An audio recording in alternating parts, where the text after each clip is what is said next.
tout un tas de trucs encore à mettre au point, à expliquer pour constructif, expliquer nos positions. Ouais, tu penses à quoi là? Au fait on est les seuls quand même à fournir une vision complètement intégrée, c'est profondément systémique de la société du XXIe siècle. Mais par exemple, on est les seuls à porter le concept de dépollution.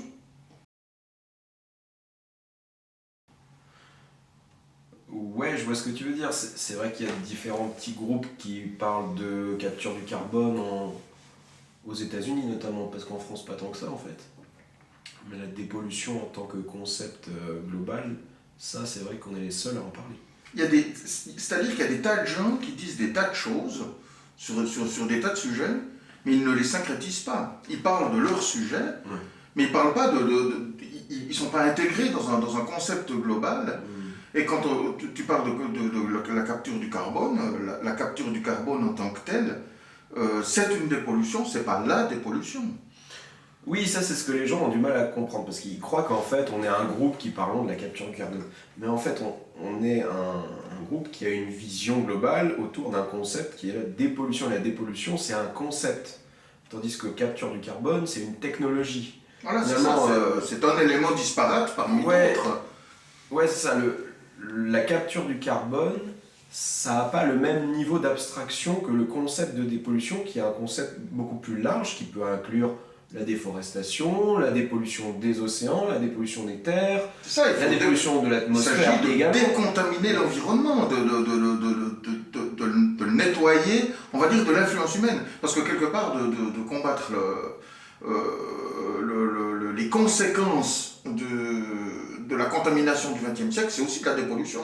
Quelque part, l'attrition de la biodiversité, je dis attrition puisqu'il n'y a pas d'effondrement, il y a une attrition du nombre d'animaux sur Terre, de la masse biologique. Et bien ça, c'est aussi une dépollution de combattre ça. Et par extension, il faut aussi aller dans la dépollution de l'esprit, des esprits. Parce que les esprits sont pollués par les idées du XXe siècle.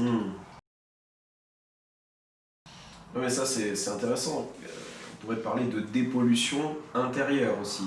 C'est de la dépollution intérieure. Il y a la dépollution extérieure de la planète, la Terre, les océans, l'atmosphère, il faut dépolluer tout ça. Et puis il y a la capture du carbone qui est une forme de dépollution, même si c'est l'une des plus importantes. Mais on pourrait aussi effectivement envisager l'idée d'une dépollution intérieure. Mais alors à ce moment-là, ça poserait la question de savoir qu'est-ce que la pollution intérieure déjà. C'est quoi la pollution intérieure dont on parle? C'est les idées du XXe siècle qui empêchent d'aller vers le XXIe siècle. C'est toutes ces idées, toutes ces visions du XXe siècle qui s'expriment au travers des conséquences catastrophiques que nous voyons, que nous vivons en ce moment, et qui induisent une pensée linéaire qui nous empêche d'évoluer. Oui, mais alors par exemple, qu'est-ce qu'on a? Parce que les idées modernes, le conditionnement moderne, c'est quoi finalement? C'est les idées de... Il y a le travail. Il y a l'idéologie du travail qui est une forme de conditionnement moderne dont on doit s'émanciper en fait pour... Alors ça, le travail, c'est clairement l'élément central autour duquel tournent tous les blocages. Tous les blocages sans exception. Quelle que soit la problématique, on retombe systématiquement sur le travail. Pour générer cette idée que l'homme doit travailler, alors que le travail en soi est quelque chose qui n'est pas positif. Le problème, c'est qu'on associe le travail à l'effort, alors qu'il n'y a pas de lien entre le travail et l'effort. On peut faire des efforts sans travailler. Il n'y a pas besoin de travailler pour avoir une fonction. Le travail était utile à une époque, puisque la technologie ne permettait pas d'y surseoir. Aujourd'hui, le travail n'est plus nécessaire. Et donc, en fait, nous, ce qu'on doit pour dépolluer les esprits, on doit cesser d'utiliser le mot travail. On doit arrêter nous-mêmes de l'exploiter. Ce mot doit disparaître du vocabulaire. Parce que cette notion de travail intoxique les esprits. Les gilets jaunes, les revendications des gilets jaunes tournent autour du travail. Le droit au travail, le droit à un salaire, conditions de travail, tout tourne autour du travail. C'est le travail qui est central dans la société. C'est le travail qui est le premier souci de la population. C'est tout. Non mais clairement tu vois que le travail c'est le conditionnement de l'esprit moderne par excellence. Il y a Hannah Arendt qui a publié plusieurs livres sur la condition de l'homme moderne dans laquelle elle explique parfaitement le fait que l'avènement de la modernité correspond à l'avènement du travail comme centre de la vie, centre de l'organisation sociale. Dans le système moderne, tout tourne autour du travail. Et donc, comme c'est structuré à l'extérieur autour du travail, c'est aussi structuré à l'intérieur autour du travail. On pense travail, on est dans une idéologie constante du travail. Qu'est-ce que je vais faire comme travail ? Salut, bonjour, qu'est-ce que tu fais comme travail ? C'est la première question qu'on pose. Et donc, il y a toute une idéologie, un conditionnement mental qui est une forme de pollution finalement, qui nous empêche d'épanouir tout un aspect du potentiel humain. La société a conçu artificiellement l'idée que le travail transcende l'humain. Alors que le concept lui-même est absurde, puisque le travail en lui-même est connoté. Le travail, c'est quelque chose qui n'est pas positif. Le travail, c'est une contrainte, c'est une corvée. Oui, le tripalium, là, c'est ça. Le tripalium, oui. Oui, le fameux tripalium qui est un instrument de torture, de contrainte pour contraindre au travail. Et l'humain était contraint au travail. Il y a encore 100 ans en arrière, il n'y avait pas d'autre solution. On a inventé des machines pour soulager la contrainte du travail. C'est donc bien qu'on avait déjà conscience à l'époque que le travail était une contrainte. Et si on a cherché à automatiser les machines, c'est parce qu'on est conscient que le travail est une contrainte. Il ne transcende pas l'homme. Il contraint l'homme. Il empêche l'homme de remplir sa fonction. Parce que c'est ça l'idée. On a associé l'idée du travail à une fonction. Alors qu'en réalité, pas du tout. Le fait de travailler n'apporte pas forcément une fonction.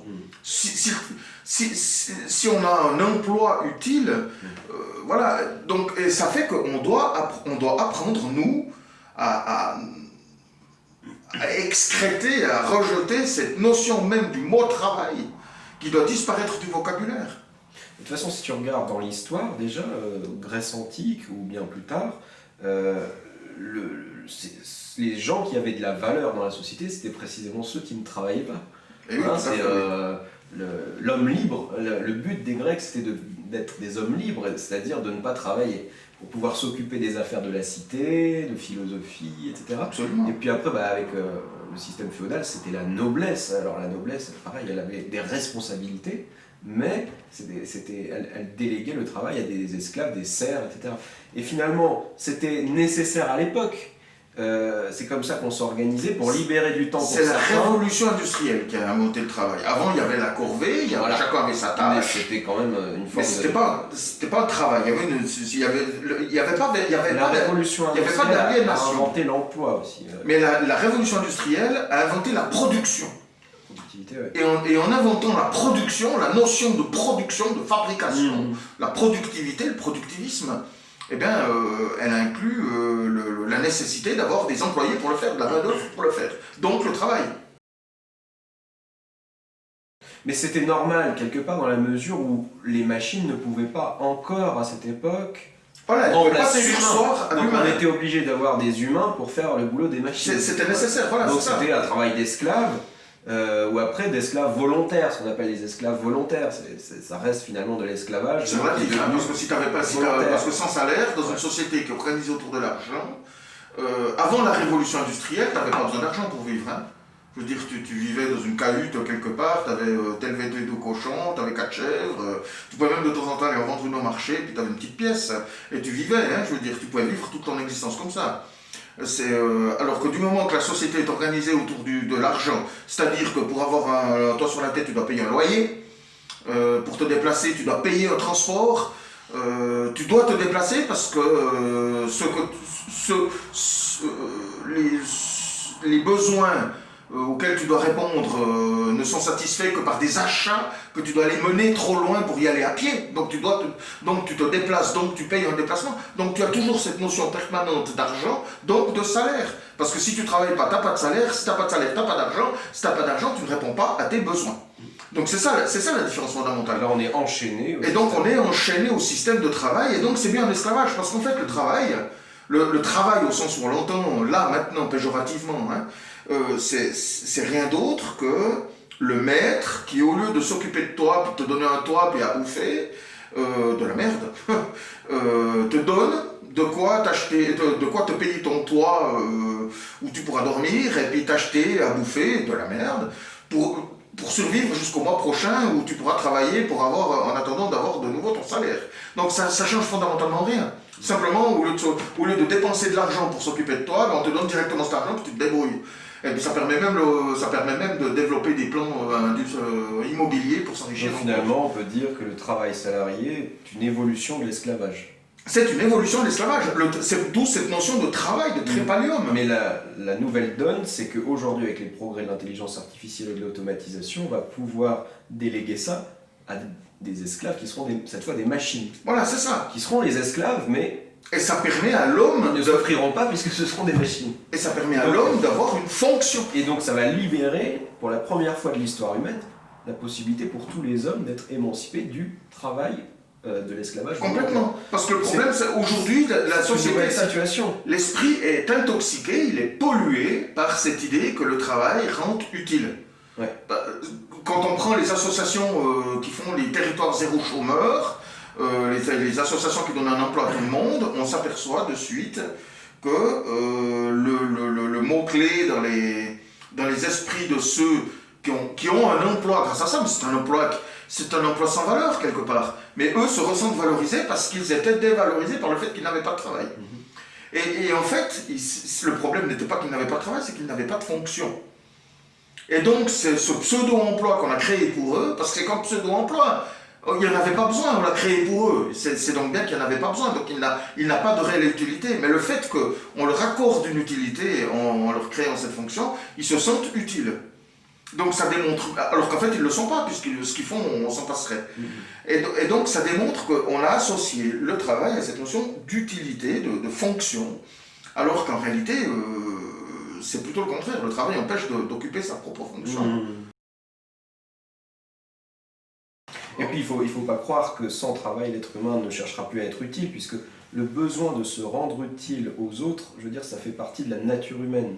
L'être humain a besoin de reconnaissance, d'amour et d'avoir une place, une appartenance. C'est cette utilité qui transcende l'humain, c'est pas le travail. Il a besoin de se rendre utile aux autres, l'être humain. Donc croire que l'être humain n'ayant plus de travail va être un glandeur, c'est absurde parce que ça... C'est absurde parce qu'il y a un besoin fondamental de l'être huin de se rendre utile. C'est le lien social, le fameux lien social qu'on attribue au travail, qui en réalité le travail le rompt. L'essentiel du lien social au travail se limite à l'environnement de travail. Même déjà le télétravail, c'est quelque chose, c'est une notion que les gens ne comprennent pas.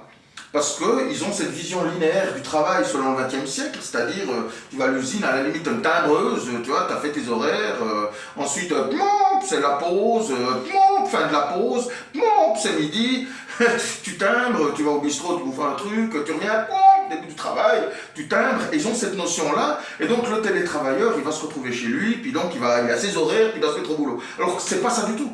Le télétravailleur dans l'avenir, il sera freelance, il sera salarié à temps partiel de plusieurs entreprises, il va travailler en coworking. Donc ça veut dire qu'il ne va plus travailler, il va étendre son lien social, il ne va pas le restreindre. Il n'aura plus ce travail au sens où on l'entend, c'est-à-dire qu'il n'aura plus cette contrainte, alors qu'il aura beaucoup plus de liens sociaux, parce qu'il aura peut-être plusieurs ateliers de coworking. Peut-être que le matin, il travaillera pour des entreprises où il est salarié, puis l'après-midi, il va gérer son site web, je ne sais pas. C'est possible, il sera peut-être indépendant, il va peut-être travailler en freelance pour des entreprises. Donc ça va complètement rénover le travail et ça crée du lien social. Le travail empêche le lien social. Or, ce lien social, c'est ça qui transcende l'humain, c'est pas le travail. Sans lien social, l'humain n'existe pas. C'est le lien social qui transcende l'humain. Et ce lien social, il passe par l'utilité, par se rendre utile aux autres, par exister par rapport aux autres. Et donc on parlera plus d'activité à ce moment-là. On parle d'activité. Le freelance aura une activité Une activité économique. Une activité économique. Alors économique, il y en a qui considèrent que c'est un gros mot, mais tout est économique. Un échange est économique. Même le troc est économique, je veux dire. Il n'y a pas de notion d'argent dans l'économie. L'économie, c'est une notion anthropologique. C'est pas une notion financière. Ce qui parle d'argent, c'est de la finance. L'économie, c'est le fonctionnement d'une société. C'est purement anthropologique. Et donc, je veux dire, le gars, il a une activité économique. Et au travers, alors, certains la trouveront utile, d'autres la trouveront moins utile, mais c'est une fonction choisie d'un côté, et c'est une fonction qui existe puisqu'on ne lui a pas créée artificiellement pour qu'il l'occupe. Ça veut dire que si il exerce cette activité, elle répond à un besoin. Il est utile. Il ne se contente pas de remplir une fonction, il est utile. Et ça transcende l'humain. Et donc on doit absolument extraire cette notion de travail qui transcende l'humain dans l'esprit de la... Ça c'est la dépollution intérieure, c'est l'élément clé. La structure fondamentale de cette idéologie, c'est une structure bipolaire dans laquelle soit on est au travail, à ce moment-là on est dans un effort pénible, voilà. On doit souffrir pour que ce soit du travail, ou bien on est en vacances, en congé ou en train de faire des loisirs, et là on est dans un état de consommation passive. Donc soit on est actif et on souffre, soit on est passif et on prend du plaisir. Et la difficulté dans ce schéma-là, c'est d'envisager la possibilité qu'il y ait une activité joyeuse, une activité épanouissante. Mais oui, c'est pas... un effort productif et en même temps source de plaisir. En tout cas de satisfaction. De satisfaction, d'épanouissement, de sens. De plaisir peut-être pas, mais au moins de sens. Pourquoi tu dis de plaisir peut-être pas? Mais parce qu'il y a des activités qu'on fait spontanément, qu'on ne fait pas forcément par plaisir, parce qu'on doit les faire, parce que c'est une tâche, parce que c'est une corvée qu'on doit faire. Il y a des choses qu'on doit faire dans la vie qui ne sont pas toujours plaisantes. Mais quand on les a faites, on est satisfait. Oui. Parce qu'on devait les faire. On devait les faire.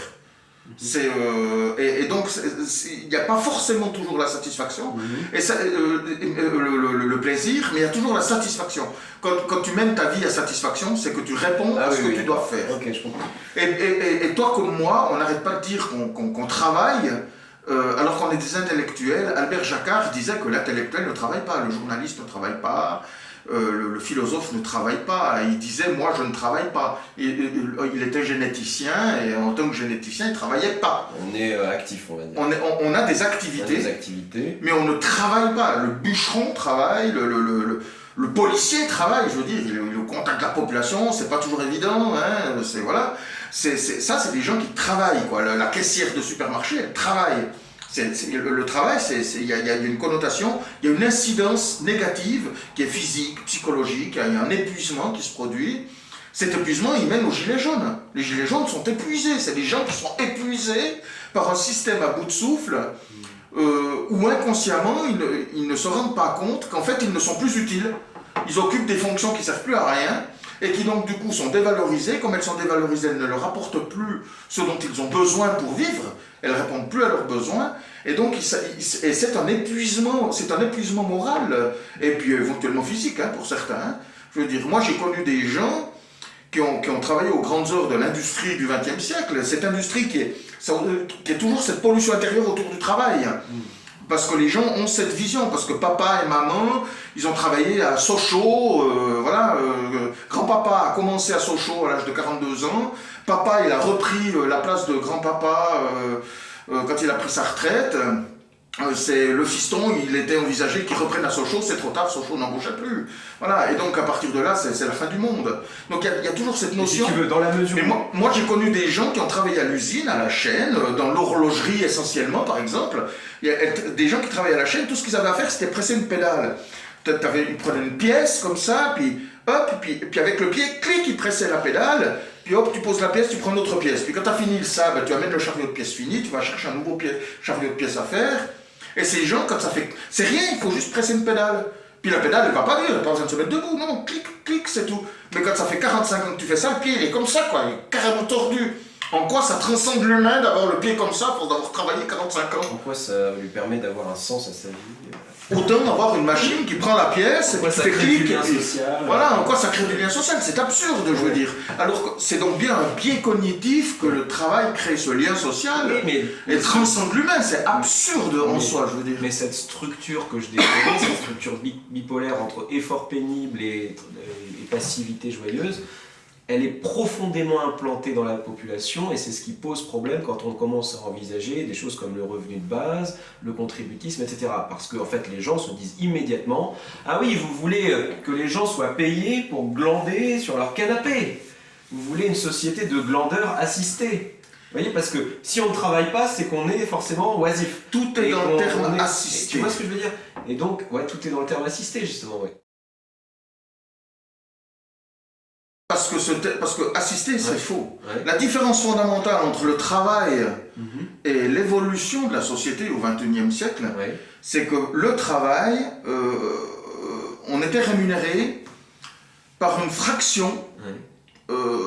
à hauteur de sa contribution personnelle à la production locale de richesse, à la production de l'entreprise de richesse. Mhm. Alors tu recevais ça sous forme d'argent pour une part et sous forme d'avantages sociaux pour une autre part. Le revenu de base, c'est rien d'autre que chacun qui perçoit la fraction, sa fraction personnelle de sa part pour sa contribution à la création globale de richesse. Parce qu'il n'y a pas d'entreprise indépendante. Tu ne pourrais pas imaginer... Alors ça, il faut développer. Parce Tu que pourrais ça- pas imaginer une usine au milieu d'une société où il n'y a personne qui travaille autour. Ouais. Tu as juste cette usine avec seulement ses travailleurs. Pour que cette usine tourne, il faut qu'il y ait d'autres usines, qu'il y ait d'autres travailleurs. Et puis c'est le foisonnement de ces industries qui va faire que chaque industrie a des clients. Et donc le système fonctionne. Donc ça fait que tout le monde contribue globalement.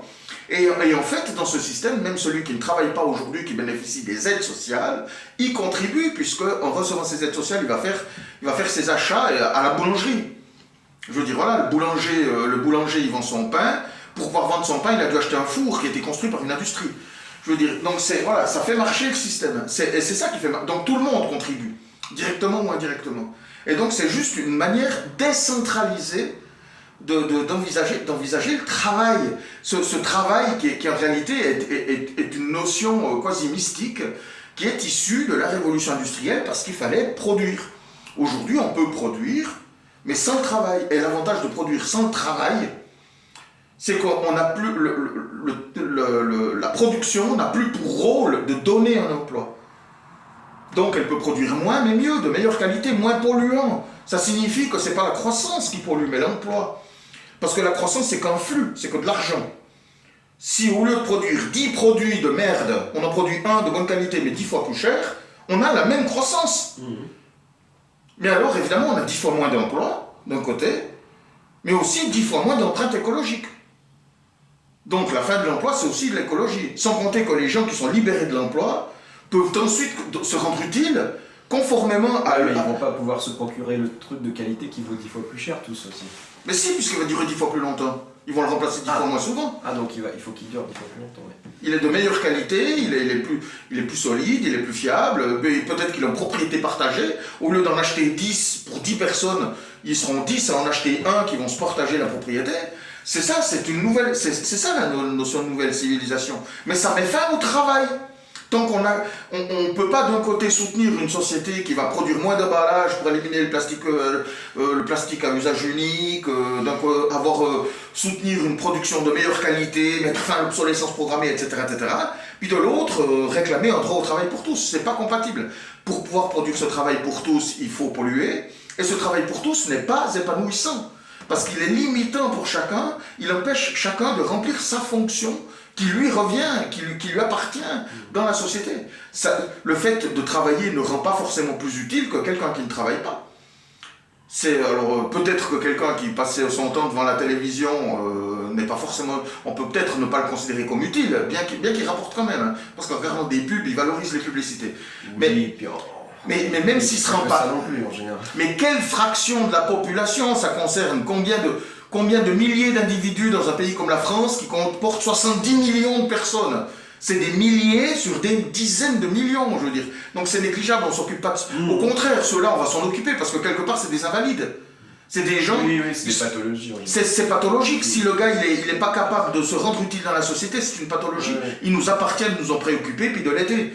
Donc je veux dire, le gars, il a son revenu de base, ben, au moins il peut survivre, et puis au moins on a assumé notre rôle moral. Mais c'est de loin pas l'immense majorité de la population. De toute façon, dans le système contributif, il y a une incitation quand même à se rendre utile pour avoir plus que le revenu de base. Exactement. Donc on maintient l'idée qu'il y a une incitation quand même à aller avoir une activité utile pour les autres. C'est l'objectif même. De toute façon, il y a un besoin chez l'être humain naturel de se rendre utile pour sa collectivité, mais en plus dans notre système, il y a bien une incitation. Il faut bien le préciser, parce que sinon ils vont croire que oui, les gens vont jouer aux jeux vidéo toute la journée, etc. Ils n'ont plus aucune incitation à gagner plus finalement.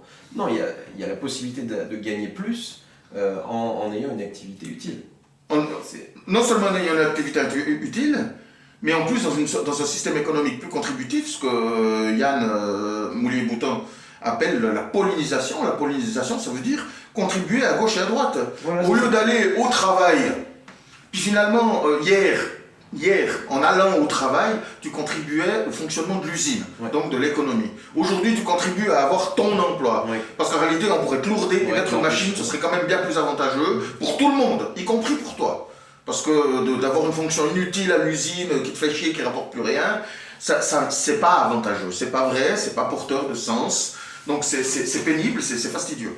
Alors que donc le concept de pollinisation dans l'ère du capitalisme cognitif, c'est lui comme il a inventé le terme, et ben ça fait qu'en réalité la contribution est aussi un moyen de se rendre utile.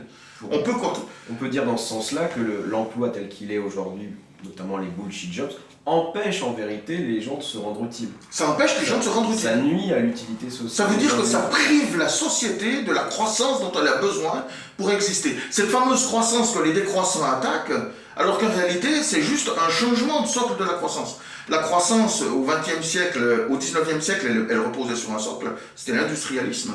C'est-à-dire qu'on construisait des machines. Avec ces machines, on n'en faisait rien. On construisait des machines pour construire des machines. Donc l'humanité a construit des machines. Les industries, il y avait l'industrie qui fabriquait des pilons, l'industrie qui extrayait du charbon, l'industrie qui faisait du minerai de fer, il y avait l'industrie, etc., etc. Puis après, au XXe siècle, on a eu l'industrie du productivisme. C'est-à-dire qu'on utilisait les machines pour fabriquer des biens que les gens allaient acheter. Au XIXe siècle, on construisait des trains, on faisait des infrastructures.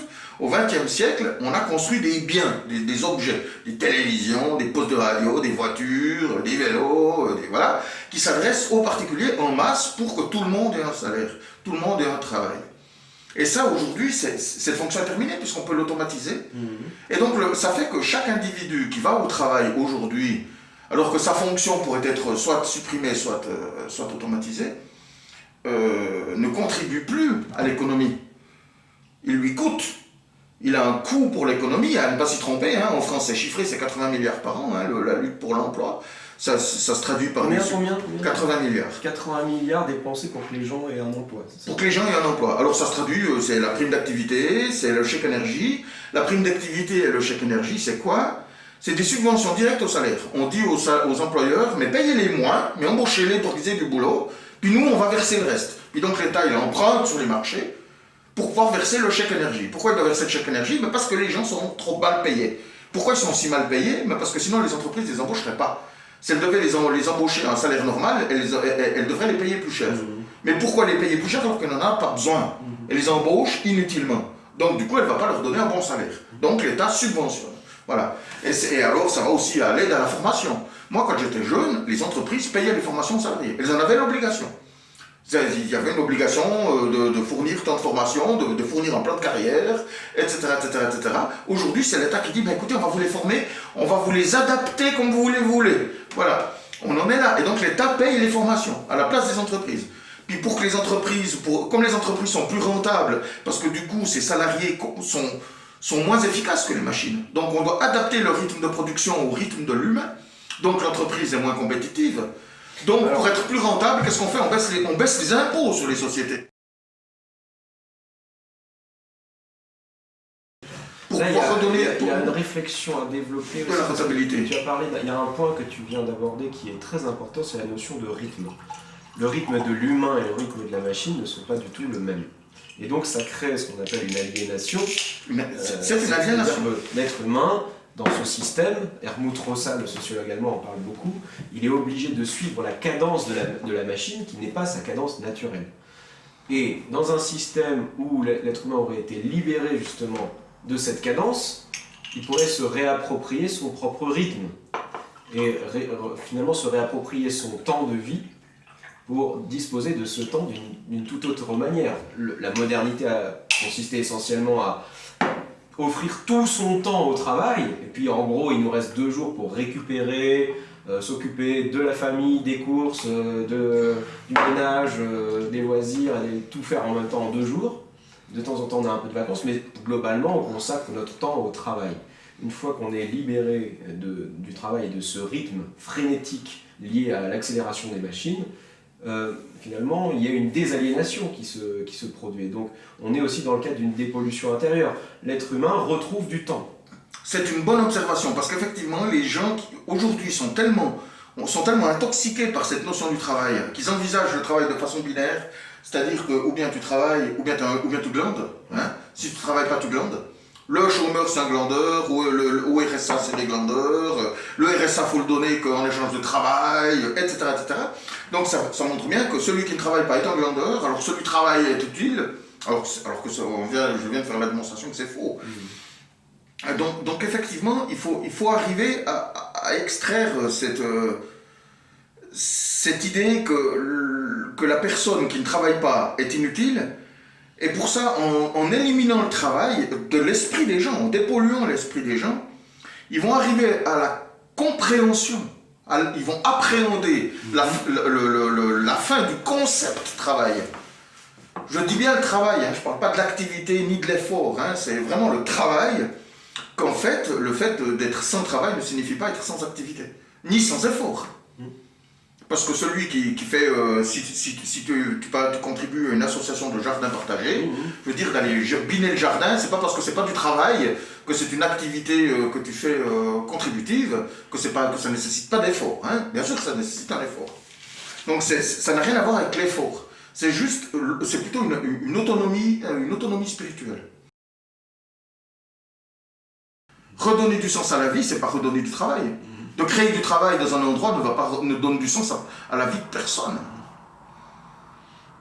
Donc ce qu'il faut relocaliser, c'est le sens de la vie auquel toutes les populations aspirent. Et cette relocalisation, elle se produit au travers de décentralisation politique, décentralisation économique, par la collaboration, voilà. Je ne parle pas de solidarité, de partage, hein. Il y en a qui le font, d'autres pas, je veux dire, ça n'a rien à voir. La question n'est pas là, il ne s'agit pas je ne prononce pas le mot social, hein. Ça n'a rien à voir. Bien que la société soit sociale, évidemment, par définition. Mais il ne s'agit pas de ça, il ne s'agit pas de solidarité de partage. Il s'agit d'avoir des activités qui sont relocalisées. C'est ça la relocalisation, fondamentalement, et inconsciemment. Et les gens, quand ils en appellent à la relocalisation des entreprises qui ont été délocalisées, en fait, ils ne cherchent pas à avoir des entreprises relocalisées, ils cherchent à avoir de l'activité relocalisée. Si tu supprimes le travail, que tu libères les gens, tu vas créer une dynamique autour de ces gens qui ont des idées, autour des idées. Aujourd'hui, par le travail, les gens sont tellement obnubilés par l'idée du travail, puis que si tu n'en as pas, tu glandes, ils en déduisent que si on met fin au travail, dans sa connotation péjorative, hein, donc le vrai sens du mot travail, eh bien ça fait qu'on ne sera plus utile. Alors que c'est le contraire, si tu mets fin au travail, ils vont avoir la liberté de prendre conscience de la possibilité qu'ils ont de se rendre utiles. Déjà, ils vont sortir de l'aliénation mentale, donc ils vont retrouver leurs esprits. Ils vont retrouver leur créativité, ils vont à nouveau s'intéresser aussi à la politique, probablement parce qu'ils n'ont pas le temps en fait, de tout gérer en même temps. C'est pas réaliste. Ils vont retrouver une conscience en fait, globale. Tu ne peux pas te lever à 6h30 pour aller au boulot. Moi j'en ai vu, j'ai des amis qui pendant le confinement m'ont dit j'ai l'impression de me retrouver moi-même. C'est-à-dire des gens qui étaient pris dans le rythme effréné du travail, ils arrêtent parce que la société le leur impose. Et ils se retrouvent, ils retrouvent leur temps, ils retrouvent des centres d'intérêt qu'ils avaient mais qu'ils avaient perdus. Ils oui. retrouvent leur conscience, si tu veux. C'est comme si on était dans un état de secondaire, si tu veux, constamment, quand on est dans ce rythme effréné. Et quand ça s'arrête, on retrouve notre conscience. Et c'est parfois dans les moments comme ça où les individus ont un peu de temps libre que tout d'un coup leur conscience s'élargit à nouveau. Mais c'est Ça, ça. si tu vois le truc. Et c'est ça l'aliénation, c'est un rétrécissement de la conscience sur du court terme, parce que quelqu'un qui est dans ce rythme effréné doit gérer tout un tas d'obligations jour par jour, à la semaine on va dire, et il n'a pas le temps de voir plus loin. Alors que quelqu'un qui construit un projet, par exemple entrepreneurial, il a besoin de voir sur plusieurs années, d'avoir une vision Tout à fait. au loin. Si tu veux, donc c'est du long terme, et le long terme implique une conscience large. Et cette conscience large est perdue par l'obnubilation au travail. Et donc, en fait, au contraire, effectivement, les gens qui sortiraient de cette idéologie du travail retrouveraient leur conscience, donc leur créativité, donc de l'intérêt pour plein de choses, donc une richesse Tout intérieure, à fait. un foisonnement, une ébullition mentale, Tout à fait, parce que qui générait plein d'idées, de projets, dont certains seraient ces idées, elles extrêmement ne sont pas passionnants. annulées par le travail, elles sont Ça pas. va libérer, au Elles sont contraire, juste masquées ça en va fait. libérer l'innovation et la créativité humaine, plus que ça ne va Les nuire. gens qui soutiennent le travail, la nécessité du travail, ont tous conscience en réalité d'avoir des idées. Ils en ont tous. Ils savent qu'ils ont des idées. Mais ils n'y pensent même pas parce qu'il y a le travail. Oui, c'est ça. Mais ils savent qu'ils en C'est ont. dans un coin de leur tête. Si tu leur dis en face, attends, tu veux dire que tu n'as pas d'idées? Mais le gars il va te dire, mais bien sûr que si, j'ai des idées. Ah bon, voilà. Mais alors pourquoi tu ne les mets pas en application? Ah, ben, attends, non, mais je travaille. Donc ils ont conscience qu'ils ont des idées. Donc ça veut dire que ces idées, elles ne sont pas annihilées par le travail. Elles font partie inhérente de l'humain. Et le problème, c'est que le travail, les empêchant d'émerger, fait qu'ils nous privent de la bonne croissance, on va dire, je mets ça entre guillemets, quoi, du 21e siècle, et qui repose sur les idées, sur les bonnes intentions. Parce que l'humanité, fondamentalement, il y a des tas de gens qui ont des tas d'idées dans la société qui seraient favorables pour l'épanouissement des individus, pour la protection de l'environnement, etc., etc. Des idées qui sont écologiques. Il y en a des tas. Mais elles ne peuvent pas voir le jour dans ce système qui s'accroche vraiment au travail, à l'idée de travail, c'est-à-dire à l'idée d'un emploi, même merdique. Merdique, mal payé, mais il faut bosser, quoi. C'est au point que les gens s'acharnent à lutter contre les caisses automatiques de supermarché parce que ça sacrifie de l'emploi. Parce que c'est un rêve, c'est le rêve ultime que sa fille puisse devenir caissière de supermarché, quoi. C'est quelque chose d'atroce quand on y pense. C'est atroce. Quand on entend les gens qui disent que le gars qui travaille dans un entrepôt Amazon, au moins lui, il a du travail, le gars il a un casque sur les oreilles avec un robot, pas un humain, un robot ouais. qui lui donne les instructions, qui lui dit d'aller chercher tel colis à tel endroit, machin. Il lui dicte les commandes, et quand ça va pas, le robot lui demande pourquoi ça va pas. C'est tout d'un coup le gars il a une commande, il dit attends, il lui demande de ralentir, et le robot lui demande mais pourquoi je dois ralentir? Qu'est-ce qu'il y a qui va pas? Et tu dois te justifier auprès du robot pourquoi ça va pas. Et ce gars, heureusement qu'il a un emploi. Ça transcende l'humain. Il faut arrêter à un moment donné. Le rôle de cet entrepôt, c'est de fournir de l'automatisme. C'est d'être automatique sans humain. Et puis l'humain, lui, sa fonction, c'est de s'occuper de la société. Même le plus bête des humains est philosophe. La philosophie fait partie de l'humain. C'est ça la conscience supérieure humaine par rapport à l'animal. L'animal, il a une conscience, tout animal a une conscience. Des fois, je suis persuadé que les mouches ont une conscience. Parce que si elles n'en avaient pas, au lieu qu'elles s'échappent quand tu les menaces, elles se laisseraient écraser, quoi. Finalement, j'ai l'impression, dans ce que tu décris, que la machine est en train de devenir le contremaître de l'esclave travailleur. Elle est en train de devenir ce que la hantise de l'humanité lui reprochait. Parce que depuis toujours, l'humanité craint par-dessus tout que la machine supplante l'homme. Aujourd'hui, c'est les robots qui commandent les humains dans les entrepôts logistiques. Et ça, on dit que c'est bien parce que ça donne du travail. Donc on a transcendé la machine.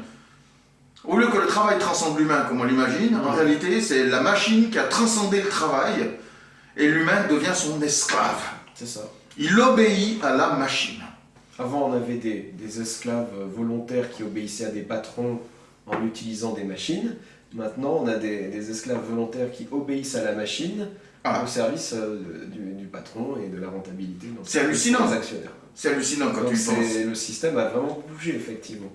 Et c'est profondément pathologique qu'on vienne pas me dire que de libérer ces gens qui travaillent pour Amazon pour qu'ils puissent exploiter leurs idées valent une fortune.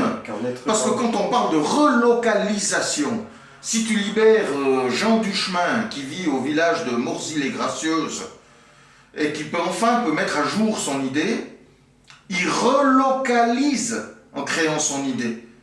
Il relocalise pour son village. C'est son village qui voit émerger une idée. Ça fait que tu crées une dynamique d'idées, mais pour que cette dynamique d'idées puisse émerger, il faut commencer par accepter l'idée de ne pas aller au travail tous les jours, alors qu'on sait qu'il est profond, que l'idée du travail est aliénante pour l'esprit, et que la fonction du travail est aliénante pour le corps.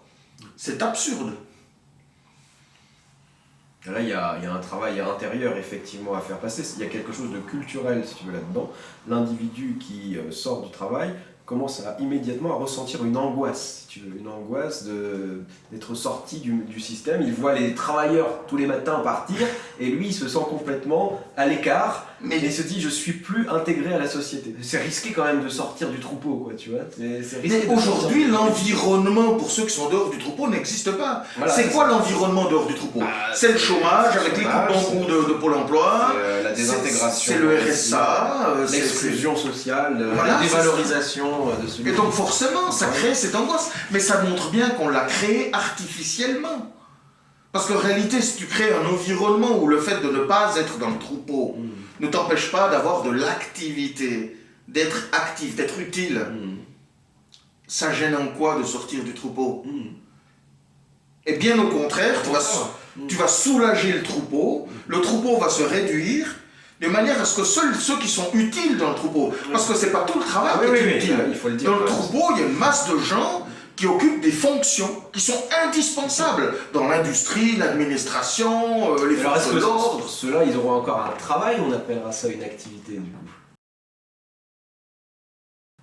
Pour moi, il faut arrêter ce mot travail. C'est pas un travail parce que du coup, là, il devient spontané, parce qu'il devient une fonction utile. Le travail, c'est pas une fonction utile. C'est une contrainte. Le travail est une contrainte. C'est une merde, mais faut la faire. Voilà. Alors que là, si on fait policier, on ne fait pas policier parce que c'est une contrainte et qu'il faut le faire. On le fait parce qu'on a une vocation, parce qu'on veut aider la population, parce que voilà, on fait pompier par vocation. On ne fait pas pompier parce que c'est une corvée qu'il faut bien que quelqu'un fasse, quoi. Voilà. Alors, donc il y a des tas de fonctions qui sont utiles et certaines sont peu valorisées. Hein. Le fait d'être balayeur de rue, avec ou sans machine, hein, que ça soit avec un balai, je veux dire, il n'y a pas plus indispensable que le balayeur de rue, parce que si tu ne nettoies pas les rues, au bout de 15 jours, tu passes plus en bagnole. Ça va être automatisé aussi. Hein. Mais ça pourra devenir automatisé, c'est possible. Aujourd'hui, c'est pas possible, hein. La technologie ne le permet pas. Et donc, ça fait que le gars qui va nettoyer sa rue, il est utile. Il travaille pas, il travaille aujourd'hui parce que c'est une contrainte, parce que s'il n'a pas cet emploi, c'est un glandeur. Puis donc, s'il fait ce travail, c'est parce qu'il ne sait pas faire autre chose. Dans notre système, dans notre vision de la chose, il ne travaille plus, le gars qui est balayeur de rue. Il occupe une fonction utile. C'est pas du tout la même chose. Il a un emploi, mais il est plus contraint. Il pourrait renoncer à cet emploi et aller bénéficier de l'environnement qui permet de vivre sans avoir cet emploi. Donc ça veut dire qu'il n'y a plus cette contrainte, donc c'est plus un travail. Il n'y a plus de sanction derrière. Le travail, quelque part, c'est la sanction de ta condition.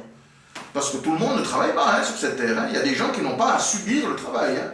Ils représentent évidemment la petite part de la population, mais c'est quand même quelques millions de gens sur la terre, peut-être même des dizaines de millions, qui ne travaillent pas du tout.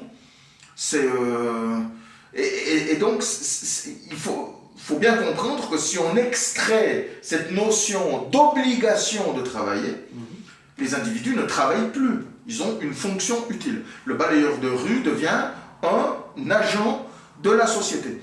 Et quand il y a tout le monde qui dit, on le voit, c'est aussi communément accepté par la population, il faut revaloriser les petites fonctions. Pour revaloriser ces petites fonctions, il faut commencer par abolir cette idée du travail.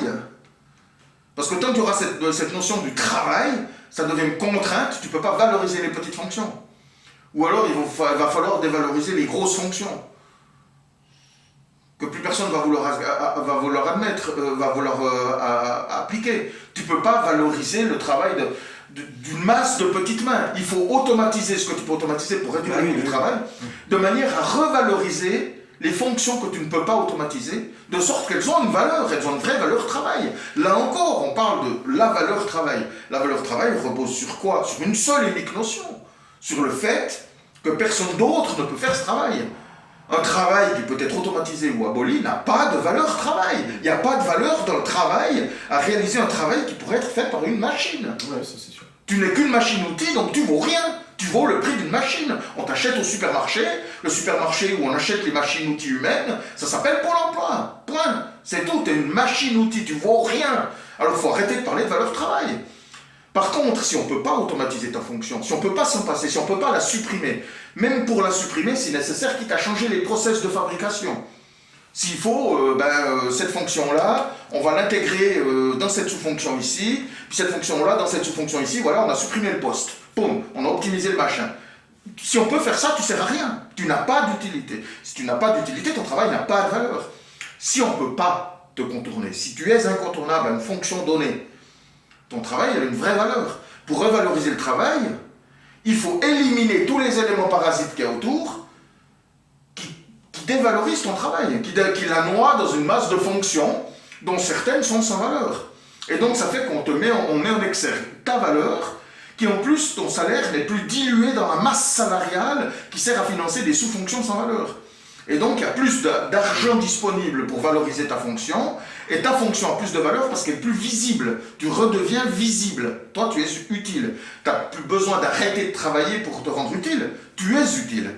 Et puis, mais alors ça implique que tout un tas d'éléments parasites qu'il y avait autour, dans ce système qui contraint au travail, ne travaillent plus, donc ont besoin d'un environnement qui permette de vivre sans travail. Sans travail, on peut avoir un emploi, il peut être salarié ou non. On peut avoir une fonction, elle peut être salariée ou non. On peut être simplement utile. La retraite se paie avec le travail, pas avec la fonction. Hein. Tu peux être inutile toute ta vie et avoir une grosse retraite. Tu peux être très utile toute ta vie et tu n'auras pas de retraite parce que tu n'as pas de cotisé. Parce que la retraite, tu ne la cotises pas sur ton utilité. Tu la cotises sur ton salaire, sur ce que tu as travaillé. Puis comme tout le monde doit travailler dans ce système, le salaire il est faible, donc tout le monde a une petite retraite. C'est logique, je veux dire, c'est des éléments qui sont complémentaires d'un tout. Et donc en renonçant à cette notion, il faut désintoxiquer la population de l'idée il faut abolir le mot travail.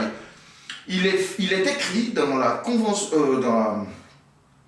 Charte des droits de l'homme des Nations Unies de 1947, je ne sais plus, un truc du genre, que tout individu a droit au travail pour nourrir je ne sais plus s'il y a l'expression exacte pour nourrir sa famille ou je sais plus, un truc du genre. Mais non, ça veut dire tout individu a droit au travail, ça veut dire tout individu a le droit d'être esclavagé. Tout le monde a le droit d'être exploité, c'est absurde, c'est absurde. Non, tout le monde a droit à l'activité économique. L'activité économique, c'est même pas forcément de l'argent. Si tu apportes l'argent sous forme d'un revenu de base, même si ce revenu de base est minime, aujourd'hui quand tu reçois ton salaire, tu n'en reçois qu'une part en argent. La grosse part est versée sous forme d'avantages sociaux. C'est-à-dire l'environnement dans lequel tu vis, l'accès à la santé, à l'éducation, à la culture, des subventions diverses sur tout un tas de prestations, de services, c'est ça ton salaire. Ton salaire, c'est le salaire immatériel. Tu reçois qu'une petite fraction sous forme d'argent. Et le reste est payé par les charges sociales. On peut imaginer le revenu de base, la même chose. Tu reçois un petit revenu de base, ça c'est pour ton argent de poche. Une partie de ta bouffe, elle va te venir via ta contribution aux jardins partagés locaux, hein, par exemple, voilà. tu vas avoir les avantages sociaux, etc., etc. Et finalement, tu peux te retrouver à vivre avec 800 balles par mois comme si tu en gagnais 3000. En ayant un système beaucoup plus contributif. Parce que tu perçois les fruits de ta contribution autrement que sous forme d'argent. Donc ta vie a plus de sens. Tu es plus utile, parce que tu te rends utile dans des fonctions où tu as les capacités de te rendre utile, où tu es intégré par les autres qui sont contents de devoir venir les aider à leur propre utilitarisme. Leur propre utilité, pardon. Attention au mot utilitariste. Tu ne travailles plus. Donc ça veut dire que tu es libre de tes idées. Ça veut dire que tes idées, tu peux les exposer, tu peux les exploiter, tu peux les développer, tu peux les transmettre. C'est chose que tu ne peux pas faire quand tu travailles. Et tu relocalises, donc ça veut dire que tu redynamises ton territoire, donc tu lui redonnes un pouvoir, une influence au niveau national ou même international. Quand on parle de relocalisation, l'avantage des relocalisations, c'est qu'elles constituent une décentralisation. Et cette décentralisation des pouvoirs fait que les territoires peuvent avoir des échanges extra-régionaux. Chaque territoire a sa propre petite influence locale, puis les territoires, par affinité, ils peuvent se jumeler, comme on voit des communes qui sont jumelées, Washington qui est jumelée avec Singapour, par exemple. On peut imaginer une collectivité du sud-ouest ici, qui est jumelée avec une collectivité en Alsace ou à Hong Kong ou à Sydney, peu importe. Et donc ça fait qu'on crée des collectivités extra-régionales. C'est quelque chose d'énorme, je veux dire, il n'y a pas de limite vers le haut. Le travail est une centralisation. La vie est centralisée sur le travail. Et tu ne fais que ça. Et même le week-end, finalement le week-end quand tu te reposes, tu travailles. Parce que, comme la semaine, tu vas la consacrer au travail, le week-end, tu vas te reposer du travail et tu vas te préparer à retravailler. Quand tu vas en vacances, comme les vacances sont trop courtes pour entreprendre, pour envisager, pour développer une idée, pour porter une idée, juste porter une idée, sans même la développer, juste la porter, la défendre, c'est des mois et des mois de travail. Là, tu as 3 semaines. Je veux dire, c'est pas la peine, tu vas rien commencer du tout. Tout ce que tu peux faire, c'est te reposer du travail et te préparer à reprendre le travail. Donc, le travail est centralisateur. Alors que quand on appelle à la relocalisation, elle est décentralisatrice, la relocalisation. Donc, contraire à la notion même de travail. Oui, puis si tu veux, moi j'explique souvent ça en développement personnel quand je fais du coaching. Dans la vie, il y a un certain nombre de domaines. Il y a la vie professionnelle, et on a tout misé là-dessus, mais il y a d'autres dimensions de la vie. Il y a la vie familiale, la vie créative, la vie culturelle, la vie spirituelle, la vie physique, le temps que tu passes à faire du sport, manger, te reposer, etc. Il y a la vie citoyenne, évidemment, et donc toutes ces dimensions autres que le travail ont été complètement mises de côté, ou du moins concentrées sur une toute petite échelle de temps, qui est toujours, même. Le week-end. Sauf que le week-end, tu dois tout faire en même temps, donc tu peux pas tout, en fait. Tu fais rien de manière pleine. Voilà, tu vois un petit peu ta famille, après il faut que tu t'occupes de ta vie physique, donc faire les courses, faire le ménage, faire un peu de sport, t'aérer un minimum, etc. Mais c'est plus pour récupérer, comme tu le disais. Mais ta vie spirituelle, avant il y avait le dimanche, tu allais à la messe vite fait accomplir ton besoin spirituel, mais en fait les gens maintenant de plus en plus ils font 1 heure de méditation s'ils peuvent, tu vois, mais sinon c'est plutôt 10 minutes.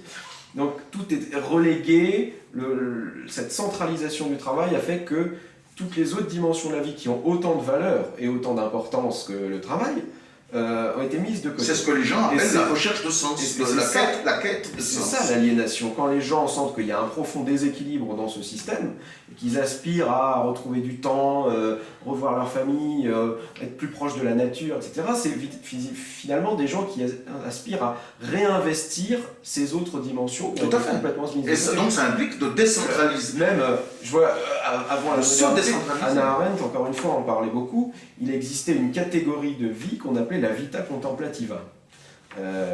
Et la vita contemplativa, ça a été complètement disparu, ça n'existe plus aujourd'hui. C'est le temps que passe un être humain à contempler la nature, à être en état de c'est quelque chose que pour rouge faisait beaucoup. De prière, relation à le divin, etc. Enfin bref, c'est une dimension de l'être humain qui effectivement apparaît tellement improductive qu'elle est révolutionnaire quelque part. Oui. Oser contempler aujourd'hui, c'est un acte révolutionnaire, si tu veux. C'est profondément on te qualifiera de rêveur. Que fais-tu? Voilà, si on tu dira, fais, on va tu te fais trop contempler, souvent, donc tu glandes, donc voilà. tu es un feignant, donc tu es un assisté, etc. Donc en fait, finalement, plus personne ne fait ça aujourd'hui, à part dans quelques monastères. Voilà, mais si tu veux, c'était une catégorie de vie. La vie spirituelle, ça fait partie de l'être humain. L'être humain en a besoin pour s'épanouir en termes de sens, en termes d'altruisme, en termes d'amour des autres, de communion humaine, etc. Et aussi pour le respect de la nature, pour le respect de l'animal, etc. Et cette dimension ayant été complètement écartée, on est dans une frénésie finalement de productivité qui nous reconduit sur une frénésie de consommation, parce que la consommation a cette dimension de compensation de l'aliénation, c'est-à-dire, bon, je sacrifie mon temps de vie, mais je peux m'acheter 2-3 objets qui vont compenser, me faire un peu de bien, tu vois. Cette dimension compensatoire de l'aliénation fait qu'il y a un énorme consumérisme. L'essentiel de la satisfaction aujourd'hui se traduit par la consommation. Alors parce que le travail n'est plus satisfaisant. Quelqu'un qui a une vie où il peut nourrir ces différentes dimensions de sa vie, donc sa vie relationnelle avec sa compagne ou son compagnon, avec ses enfants, sa famille, ses amis, la vie sociale, quoi, hein. Quelqu'un qui peut renourrir toutes ces dimensions-là aura probablement bien moins besoin d'avoir une consommation addictive compensatoire. Il va continuer de consommer, oui. Mais ça sera une autre consommation. Ça sera une consommation plus liée à son épanouissement. Par exemple, il va vouloir créer des choses. Donc il va acheter des logiciels pour pouvoir créer, il va acheter du matériel pour créer. Oui, sa consommation, il va occuper du temps. Il va vouloir, je sais pas, jouer de la musique, donc il va s'acheter des instruments, etc. Donc il va consommer, mais ça sera plus une compensation compensatoire. Ça sera une autre forme de compensation, de consommation. Voilà, donc je pense qu'il y a un rééquilibrage global à faire de toutes ces dimensions de vie pour qu'il n'y ait pas tout notre temps, toute notre énergie, toute notre pensée qui soit centralisée sur un seul domaine au détriment de tous les autres. Parce qu'en tant qu'être humain, on a besoin de tout. On a une dimension spirituelle, on a une dimension sociale, une dimension amoureuse, une dimension culturelle, on a besoin de se nourrir, de se cultiver, de lire des bouquins, d'aller au théâtre, de je ne sais quoi. Et toutes ces dimensions sont autant importantes. Et finalement, quelqu'un qui aurait nourri toutes ces dimensions, à mon avis, il serait autrement plus créatif et innovant, si tu veux, au niveau professionnel aussi. Ça n'a rien d'innovant d'aller travailler à l'usine. Hein. Non, bah non, au contraire. Tu n'es jamais innovant. Quelqu'un qui aura eu le temps de s'informer, de lire des livres, etc., va avoir beaucoup plus d'idées d'innovation. Quelqu'un qui aura eu le temps d'échanger avec les autres, d'avoir une vie sociale, aura eu beaucoup plus de stimulation, d'échange, de points de vue, et il aura probablement eu là aussi des stimulations qui contribueront à son innovation. Quelqu'un qui aura eu une vie spirituelle, souvent la créativité naît de moments où on a une vision comme ça. Bon, ce sont des états quasiment spirituels, des grands moments de ta vie où tu es en état de vita contemplativa, et puis là tu as une révélation et tu as un projet qui émerge comme ça. Tu vois, des fois il y a des choses qui se font comme ça dans un cadre non professionnel qui ont un impact profondément professionnel. Donc tout nourrir en même temps est bénéfique aussi pour la vie professionnelle. Et ce que tu dis, c'est la définition de l'intellectuel. Parce qu'aujourd'hui, pour avoir conscience de ce que tu dis, il faut ne pas travailler. Si tu travailles, tu ne peux pas en avoir conscience de ce que tu viens de dire. Celui qui travaille a la tête dans le guidon, il n'a pas le temps de réfléchir, il n'a pas le temps de créer, il n'a pas le temps de penser, et donc, de se relier aux autres. Alors qu'en étant intellectuel, c'est là qu'on réalise à quel point on est créatif en fait. Oui, les êtres humains sont naturellement créatifs, encore faut-il qu'ils aient une éducation qui ne détruit pas leur créativité naturelle. Tout à fait. Ce qui est aujourd'hui le cas. On a une éducation qui diminue considérablement la créativité naturelle. Et c'est dommage parce que nous, moi je vois que à Courant Constructif, on répond à toutes ces problématiques parce qu'on a toutes ces réponses. C'est-à-dire qu'on crée un environnement, on soutient le revenu de base. Le revenu de base n'est pas un assistanat. C'est pas une aide sociale universelle. C'est autre chose. C'est le développement d'un environnement sociétal. C'est quelque chose qui est porteur de sens pour permettre aux gens de mettre à profit leur créativité. C'est-à-dire que pour concevoir que... On rend la société innovante et profondément écologique.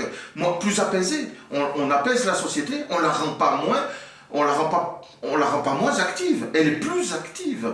Parce que les gens n'ont plus cette contrainte de l'horaire, Et ils font en permanence quelque chose, parce que c'est inné à l'humain de se rendre utile pour les autres. C'est gratifiant de se sentir utile.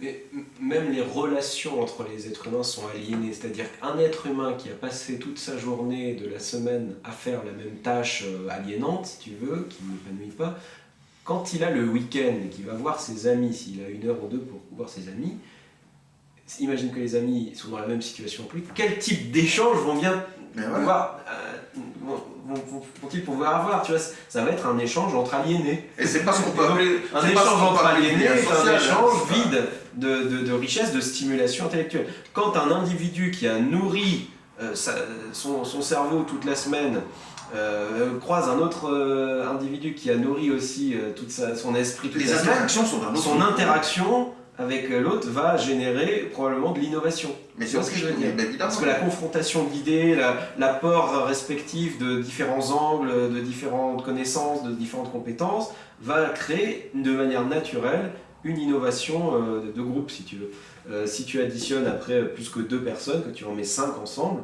tu vois, il y a un processus. Mais encore faut-il que ce ne soient pas des individus aliénés, si tu veux. Et donc, si tu veux, à partir de là, la vie sociale redevient contributrice de l'innovation. Tandis que là, la vie sociale, finalement, est une vie c'est un temps de passivité en commun qu'on partage. On va, je sais pas, au restaurant, on va en vacances ensemble, on va se promener ensemble. On a fini de subir, voilà. alors... On va décompresser ensemble, en fait. Voilà, c'est ça, la vie sociale aujourd'hui. Et il se passe rien d'autre. Donc on consomme, on prend de l'alcool pour un petit peu se stimuler et tout ça, parce que de manière naturelle, on est vidé, donc on se remplit un peu. Mais si tu sors de cette aliénation globale, tu retrouves des individus qui sont riches intérieurement, qui sont mus intérieurement par leurs propres aspirations, qui, à partir de là, dévorent le monde, dévorent la connaissance, dévorent les expériences de la vie. Et lorsque ces individus-là se rencontrent, on a de la créativité qui émerge. Et c'est naturel, si tu veux.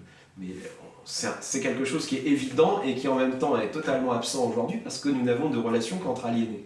Et le problème, c'est que comme cette notion est totalement absente, on n'arrive pas à sortir de l'idée du travail. Les gens sont tellement focalisés sur l'idée du travail qu'ils rejettent cette possibilité. Oui. Parce qu'elle... Ils sont tellement esclaves qu'ils revendiquent de l'être. Qui revendiquent de l'être, c'est ça. C'est époustouflant, mais c'est vrai.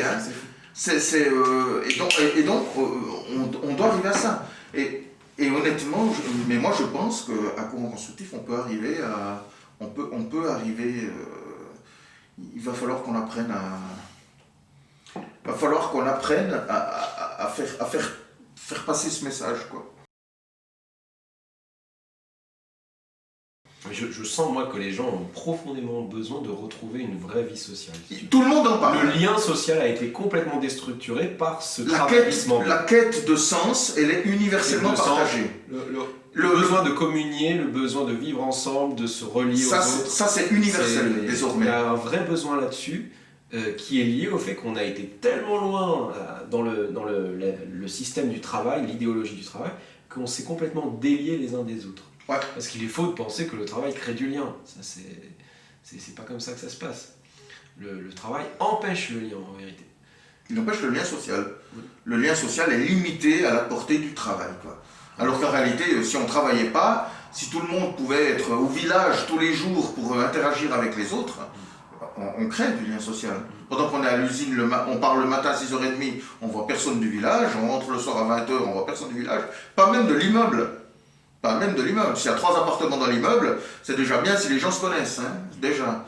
Ils se disent bonjour, éventuellement ils se tutoient, mais... D'où d'ailleurs aussi la dévalorisation des personnes âgées qui ne sont plus en état de travailler, donc elles sont dévalorisées. Ce qui compte, ce sont les travailleurs, les actifs, comme on dit. On fracture la société. La personne âgée, finalement, c'est un poids pour la société qu'on tolère parce que, voilà, elle a été... Il n'y a plus d'intergénérationnel parce que... Quand on sort de cette aliénation, de cette idéologie du travail, la personne âgée retrouve de la valeur, du sens à sa vie également, et la possibilité d'être en interaction et d'apporter des choses aux autres qui ne soient pas forcément sous la forme d'un travail, mais d'apporter tout un tas d'expériences qu'elle peut avoir, des connaissances qu'elle peut avoir, une connaissance du passé qu'elle peut avoir, et la possibilité pour elle aussi de contribuer encore.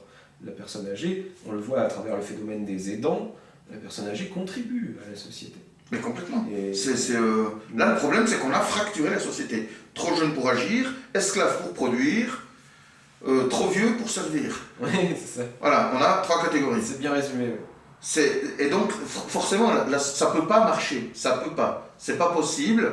On peut pas être à la fois en quête de sens, comme le sont tout le monde, parler de relocalisation, et puis en même temps exiger, parler d'un système d'une préservation de l'environnement, donc de moins consommer, moins polluer, etc. Ah oui, parce que etc. ce qu'il faut dire Puis en aussi. même temps soutenir le travail, l'esclavage, machin. Le travail est bel et bien une aliénation, Oui. et donc la dépollution de l'environnement, ça inclut pas seulement le CO2, le plastique, la décontamination des sols et consorts, non, ça inclut bien la dépollution intérieure. La dépollution de l'esprit, La de cette idéologie du travail. De cette idéologie du travail, qui est omnubilante, parce qu'elle est omniprésente. Et on se rend pas Elle assez est compte encore omnisciente. à quel point elle est profondément Et c'est systématiquement dans tous les paramètres de la société, Ouais. à tous les échelons.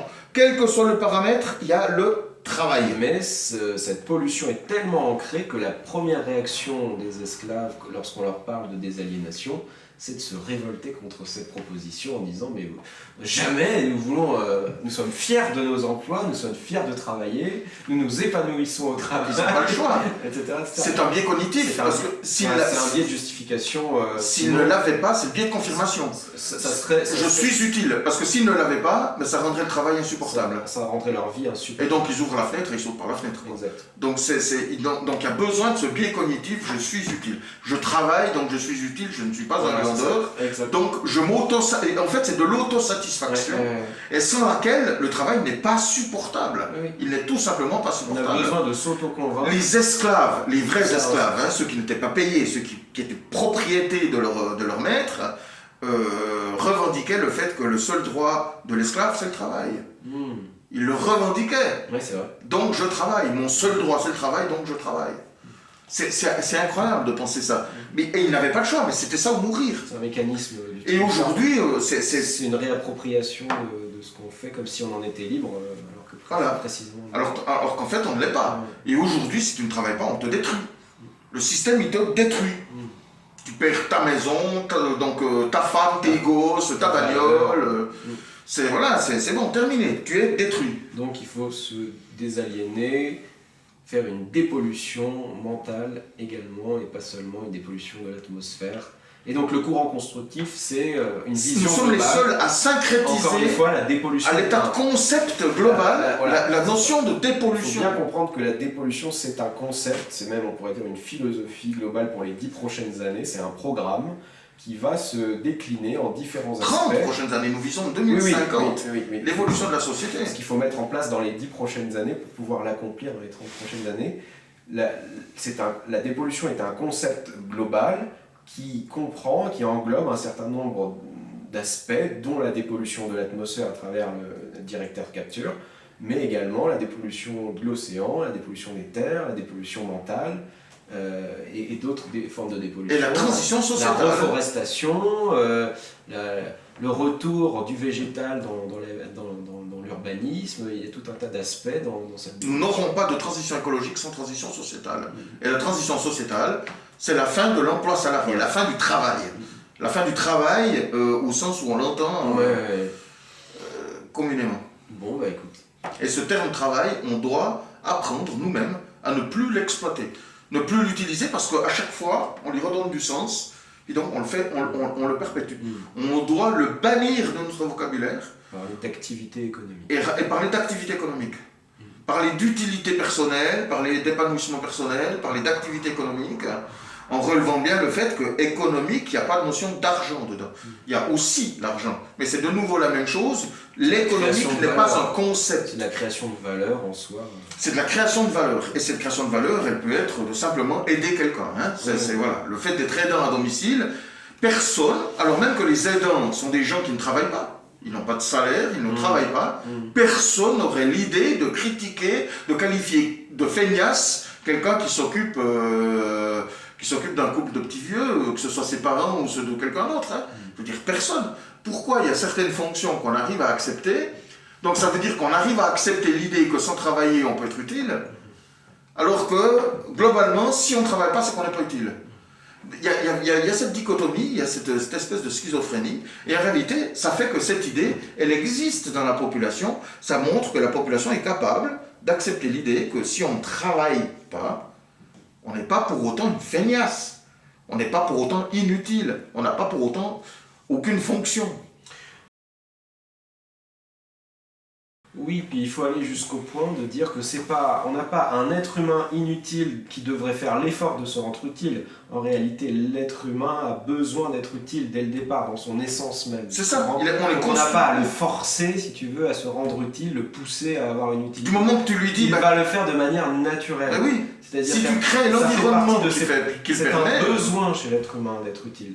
De se rendre utile aux autres, de se relier aux autres, d'être reconnu par les autres pour recevoir de l'amour, donner et recevoir de l'amour, être intégré. C'est un besoin. Donc tu n'as pas une sorte de Locke qui voudrait de base rester sur son canapé, qu'il faudrait pousser à coups de bâton et de carottes à être utile. Il faut bien se désaliéner de cette notion il faut pousser les gens pour qu'ils aient une utilité, sinon ils vont rester glandés chez eux.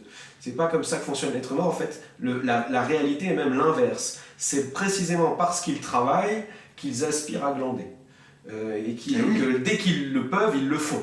Parce qu'en réalité, quand on... Déjà, ils vont pas pouvoir glander longtemps. Donc voilà. Donc si tu veux... Si tu es au RSA, tu n'as pas le droit de glander. Et puis quand on t'impose de rechercher un emploi. Quand on dit qu'on glande, en fait, ce sont des gens qui récupèrent, en fait. Qui sont en état de récupération, qui n'ont plus suffisamment d'énergie pour être actifs. Donc ce qu'ils font, c'est qu'ils sont dans une position passive sur un canapé et qu'ils regardent la bêtise qui est montrée à la télé. Mais en fait, c'est le comble on ne devrait pas parler de glander, on devrait parler de récupération. Le fameux glandeur, c'est quelqu'un qui est en train de récupérer.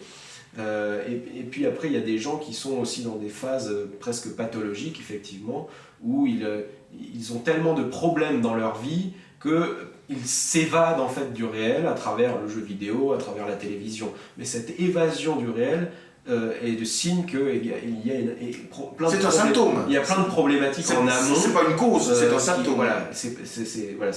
On est dans le domaine de la pathologie, du besoin d'évasion. C'est pas pour rien que c'est dans des pays hystériques du travail comme le Japon, qu'on trouve des gens qui sont obnubilés par le jeu vidéo. C'est en lien avec l'idéologie du travail, ça aussi. Plus on crée une société de travail, plus on crée un besoin de s'évader et donc des pathologies autour de ça. C'est l'aliénation systémique qui génère le besoin de s'évader du réel. De plus en plus d'ailleurs, je l'observe notamment chez les jeunes, il y a vraiment un besoin d'évasion du réel à travers notamment l'opium numérique des jeux vidéo. Il y a vraiment quelque chose de pathologique là-dedans parfois chez les jeunes. Donc veillons à toutes ces formes d'aliénation. Mais en tout cas, la réalité de l'être humain, c'est l'inverse de ce qu'on croit. L'être humain est naturellement actif, naturellement tourné vers les autres, et il a naturellement envie de contribuer à la société et d'être utile. Et dans certaines circonstances qu'on a créées artificiellement, où finalement il est forcé à avoir un travail, etc., eh bien, il aspire à glander, à être passif, à récupérer, à se reposer, à profiter passivement des choses. Mais l'être humain est profondément actif dans sa nature. Bon, je crois qu'on a un peu fait le tour de ce qu'on voulait dire. Ouais. On va très bien. Sujet suivant.